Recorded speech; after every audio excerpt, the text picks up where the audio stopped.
Mahilig ka bang magbakasyon? Pumunta sa mga magagandang lugar, mag-relax at magpahinga para mabawasan ang stress. Paano kung sabihin ko sa'yo na hindi lahat ng magandang lugar ay ligtas puntahan? May mga lugar sa mundo na sa sobrang delikado ay hindi mo dapat pupuntahan. Iyan ang pag-uusapan natin ngayon. Mga lugar sa mundo na wag mong pupuntahan. Pero bago tayo magsimula, ay baka naman pwedeng makahingi ng like at pakisubscribe na rin ang aking channel. Maraming salamat po. Ano tara? Brazil's Deadly Snake Haven. May isang maliit na isla sa Brazil na halos walang taong gustong puntahan. Tahimik ito, puno ng mga puno at damo. Pero sa likod ng katahimikan, libu-libong ahas ang nakatira roon. Kaya tinawag itong Snake Island. At ayon sa mga kwento, sobrang dami ng ahas dito na halos bawat hakbang mo may makikita kang gumagalaw. Ang totoong pangalan ng lugar ay Ilha da Queimada Grande. Isang maliit na isla ito sa gitna ng dagat. At ang pinakakilalang ahas doon ay ang Golden Lancehead Viper. Ang Viper ay klase ng makamandag na ahas. May malakas itong venom o lason na ginagamit para pumatay ng biktima. At ang venom ng Golden Lancehead, sobrang delikado, kayang sirain ng lason nito ang laman at dugo ng katawan. Kapag nakagat ang tao at walang gamot agad, pwedeng ikamatay ito. Pero bakit sobrang dami ng ahas sa islang ito? Libo-libong taon na ang nakalipas, hindi pa isla ang lugar. Parte pa ito ng mainland ng Brazil. Pero habang tumataas ang tubig dagat, nahiwalay ito hanggang maging sariling isla. Natrap doon ang mga ahas. At dahil walang gaanong hayop sa isla, mga ibon ang naging pangunahing pagkain nila. Pero mabilis lumipad ang mga ibon. Kaya habang tumatagal, mas naging malakas ang venom ng mga ahas para mabilis nilang mapatay ang biktima. Parang natutong maging perfect hunters ang mga ahas para makasurvive. Dahil sobrang delikado ng lugar, pinagbawalan ng gobyerno ng Brazil ang ordinaryong tao na pumunta roon. Mga scientists lang ang minsang pinapayagang bumisita. At kahit sila, kailangan ng special equipment at antivenom. Ang antivenom ay gamot laban sa laso ng ahas. Dahil isang kagat lang, pwedeng maging nakamamatay. May mga kwento pa tungkol sa mga taong di umano'y hindi na nakabalik matapos mapunta sa isla. May alamat din tungkol sa lighthouse keeper at kanyang pamilya na umano'y namatay dahil sa mga ahas. Ang lighthouse ay tore na may malaking ilaw para gabayan ang mga barko sa dagat. Totoo man o hindi ang lahat ng kwento, isang bagay ang sigurado. Isa ito sa pinakamapanganib na isla sa mundo. Pero nakakagulat, hindi lang puro panganib ang dala ng mga ahas doon. Pinag-aaralan din ng mga scientists ang venom nila para gumawa ng gamot. Dahil may ilang chemicals sa venom na pwedeng makatulong sa medicine. Ibig sabihin, ang lason na kayang pumatay, baka makatulong ding magligtas ng buhay balang araw. Hanggang ngayon, nananatiling bawal at misteryoso ang Snake Island. At habang patuloy na gumagalaw ang mga ahas sa ilalim ng mga puno, parang pinapaalala ng isla na may mga lugar sa mundo na hindi talaga para sa tao. America's Extreme Death Valley Desert sa United States. May isang disyerto na sobrang init. Halos walang tubig, halos walang halaman. At kapag tirik ang araw, parang nasusunog ang hangin. Ito ang Death Valley, isa sa pinakamainit na lugar sa mundo. Matatagpuan ang Death Valley sa California. Napapalibutan ito ng matataas na bundok. Dahil dito, naiipon ang init sa lugar, parang malaking oven sa gitna ng disyerto. Noong 1913, naitala rito ang sobrang taas na temperatura, mas mainit pa kaysa sa karamihan ng lugar sa Earth. Sa ganitong init, pwedeng mabilis mawalan ng tubig ang katawan. Tinatawag itong dehydration. Kapag nangyari ito, pwedeng mahilo o mawalan ng malay ang tao. Halos walang ulan sa Death Valley, kaya tuyong-tuyo ang lupa. May mga bahagi pa na puro asin lang ang makikita. Dati raw may lawa rito noong sinaunang panahon. Pero natuyo ito dahil sa sobrang init. Kahit sobrang hirap mabuhay dito, may mga hayop at halaman pa ring nakakasurvive. May cactus, may mga butiki, at may ilang hayop na gabi lang lumalabas para hindi maabutan ng matinding init. May isa pang kakaibang bagay sa Death Valley. May mga bato roon na parang pusang gumagalaw. Nagiiwan pa sila ng mahabang guhit sa lupa. Sa loob ng maraming taon, misteryo ito sa mga tao. Pero ayon sa scientists, gumagalaw pala ang mga bato dahil sa hangin at manipis na yelo sa lupa. Hanggang ngayon, maraming turista ang pumupunta sa Death Valley dahil kakaiba ang itsura nito, tahimik, mainit, at parang ibang planeta. At ipinapakita ng lugar na ito na kahit sa pinakamainit at pinakatuyong lugar sa mundo, may buhay pa ring natututong mabuhay. Russia's Toxic Valley of Death. Sa Russia, may isang lambak na tahimik pero nakakatakot. Walang halimaw, walang apoy. Pero maraming hayop ang namamatay kapag napupunta roon. Tinatawag itong Valley of Death. Sa unang tingin, parang normal lang ang lugar. May damo, may bato, at malamig ang hangin. Pero may toxic gas sa paligid. Ang toxic gas ay nakalalasong hangin na pwedeng makapatay kapag nalanghap. Ang gas na ito ay galing sa ilalim ng lupa at malapit na mga bulkan. Ang bulkan ay bundok na may init at lava sa ilalim ng earth. May mga gas dito tulad ng carbon dioxide at hydrogen sulfide. Ang hydrogen sulfide ay gas na amoy bulok na itlog. Kapag sobra ang nalanghap na gas, nahihirapan huminga ang mga hayop. At minsan, bigla silang namamatay. Dahil mabigat ang gas, naiipon ito malapit sa lupa. Kaya madalas, mga maliliit na hayop at ibon ang unang naaapektuhan. May ibang hayop pa na pumupunta roon para kainin ang mga patay na hayop. Pero sila rin ay naaapektuhan ng gas. Parang invisible trap ang buong lugar. Maingat din ang mga scientists kapag pumupunta rito. May dala silang special equipment para malaman kung gaano kadelikado ang hangin. Dahil kahit tao, pwedeng mawalan ng malay kapag masyadong matagal sa lugar. Tahimik ang Valley of Death. Pero ipinapakita nito na may mga panganib sa kalikasan na hindi mo nakikita. Minsan, simpleng hangin lang, pwede nang maging deadly.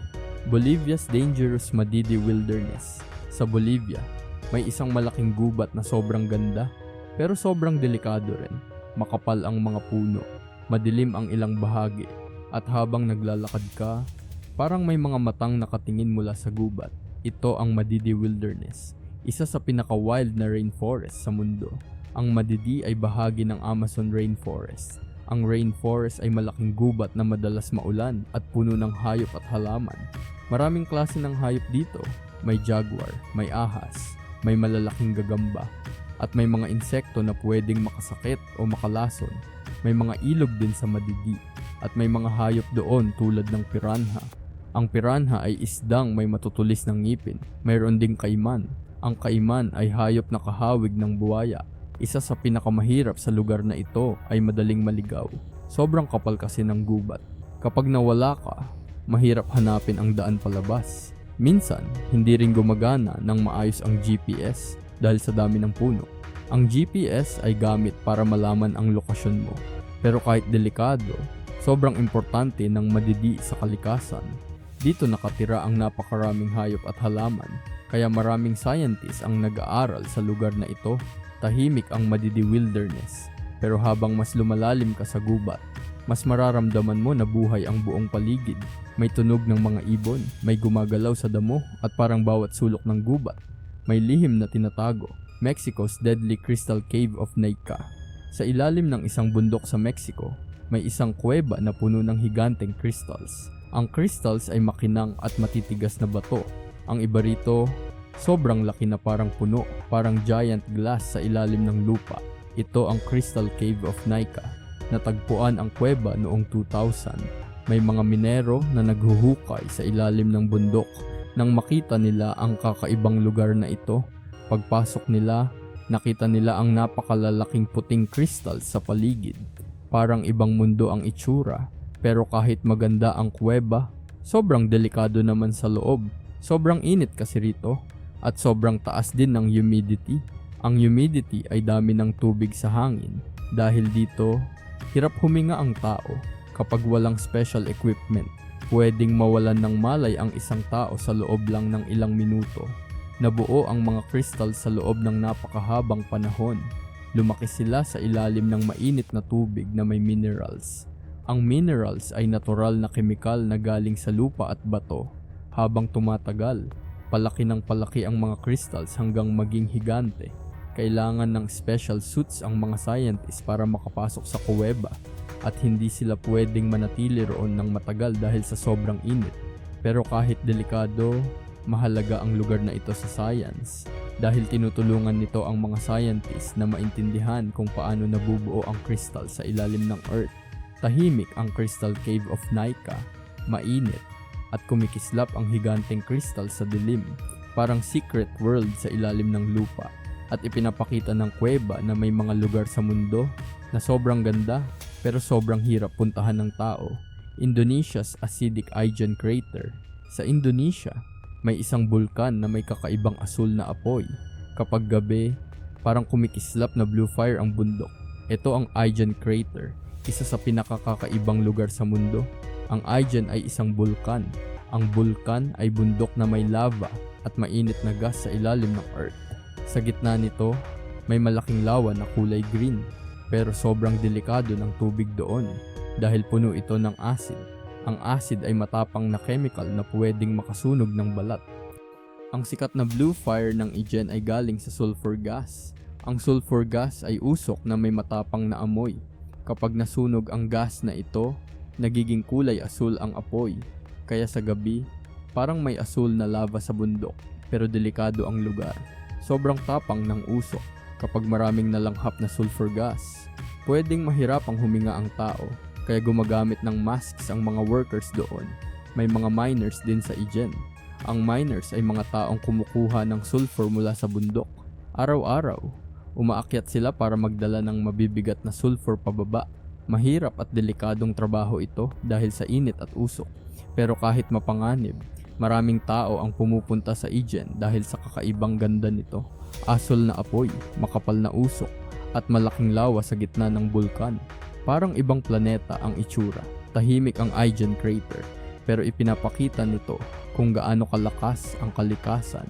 At minsan, ang mga lugar na pinakamaganda tingnan, sila rin ang pinakadelikado.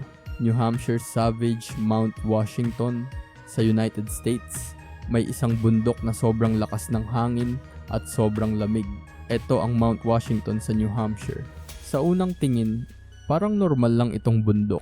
Pero biglang nagbabago ang panahon dito. Maaring maaraw sa ibaba, pero pagdating sa taas, sobrang lakas na ng hangin. At minsan, sobrang lamig na parang nagyayelo ang buong paligid. Noong 1934, naitala rito ang isa sa pinakamalalakas na hangin sa mundo.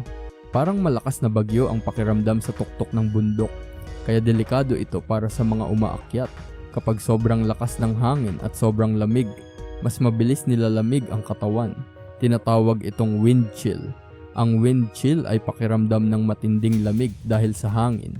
Kapag matagal na expose rito, pwedeng magkasakit o mag-freeze ang katawan. Maraming hikers ang umaakyat sa Mount Washington. Ang hikers ay mga taong naglalakad o umaakyat sa bundok, pero kailangan nilang mag-ingat dahil mabilis magbago ang panahon at madaling maligaw sa taas. May weather station din sa tuktok ng bundok. Ang weather station ay lugar kung saan sinusukat ang panahon at lakas ng hangin. Doon pinag-aaralan ng mga scientists ang matinding klima ng lugar. Tahimik tingnan ang Mount Washington, pero sa likod ng nyebe at ulap, may matinding lakas ang kalikasan. At ipinapakita ng bundok na kahit hindi ito pinakamataas sa mundo, pwede pa rin itong maging sobrang delikado. Cameroon's Killer Lake Nyos. May isang lawa na tahimik lang tingnan. Walang malalaking alon, walang bagyo. Pero isang gabi, maraming tao at hayop ang namatay malapit dito. Ito ang Lake Nyos, ang lawa na tinawag na Killer Lake noong 1986. May mga tao sa mga kalapit na baryo na hindi na nagising kinabukasan. May mga hayop ding nakitang patay sa paligid. Tahimik ang buong lugar, parang may invisible na panganib sa hangin. Nalaman ng mga scientists na may carbon dioxide gas na nanggaling sa lawa. Ang carbon dioxide ay gas na normal na nasa hangin, pero kapag sobrang dami nito, pwede itong maging deadly. Sa ilalim ng Lake Nyos, may init at gas mula sa ilalim ng Earth. Unti-unting naiipon ang gas sa ilalim ng tubig at isang gabi, bigla itong kumawala. Parang malaking ulap na hindi nakikita. Dahil mabigat ang gas, kumalat ito sa mga kalapit na lugar. Pinalitan nito ang oxygen sa hangin. Ang oxygen ay hangin na kailangan natin para makahinga, kaya maraming tao at hayop ang hindi makahinga habang natutulog. Pagkatapos ng nangyari, naglagay ang mga scientists ng malalaking tubo sa lawa. Ginagamit ang mga ito para palabasin ang gas ng paunti-unti para hindi na ulit mangyari ang trahedya. Tahimik pa rin ang Lake Nyos hanggang ngayon. Maganda itong tingnan, pero ipinapakita ng lawa na minsan ang pinakamapanganib na bagay sa kalikasan ay iyong hindi mo nakikita. Australia's Hazardous Fraser Island. Sa Australia, may isang isla na sobrang ganda, may malinaw na tubig, mahabang beach at makapal na gubat. Pero kahit maganda ang lugar, marami ring panganib dito. Ito ang Fraser Island. Ang Fraser Island ay isla na halos puro buhangin. Pero kahit ganon, maraming hayop at halaman ang nabubuhay rito. May mga dingo sa isla. Ang dingo ay asong ligaw sa Australia. Mukha silang normal na aso, pero pwede silang maging mabangis. Kaya pinag-iingat ang mga turista. Delikado rin ang dagat sa paligid ng isla. May malalakas na alon at agos. Kapag hindi marunong lumangoy ang tao, pwede siyang matangay ng tubig. May mga jellyfish at sharks din sa dagat. Ang jellyfish ay hayop sa dagat na pwedeng makatusok. Ang sharks naman ay malalaking isda na may matutulis na ngipin. Mahirap din magmaneho sa isla dahil buhangin ang mga daan. Madaling ma-stuck ang sasakyan, kaya kailangang maingat ang mga tao.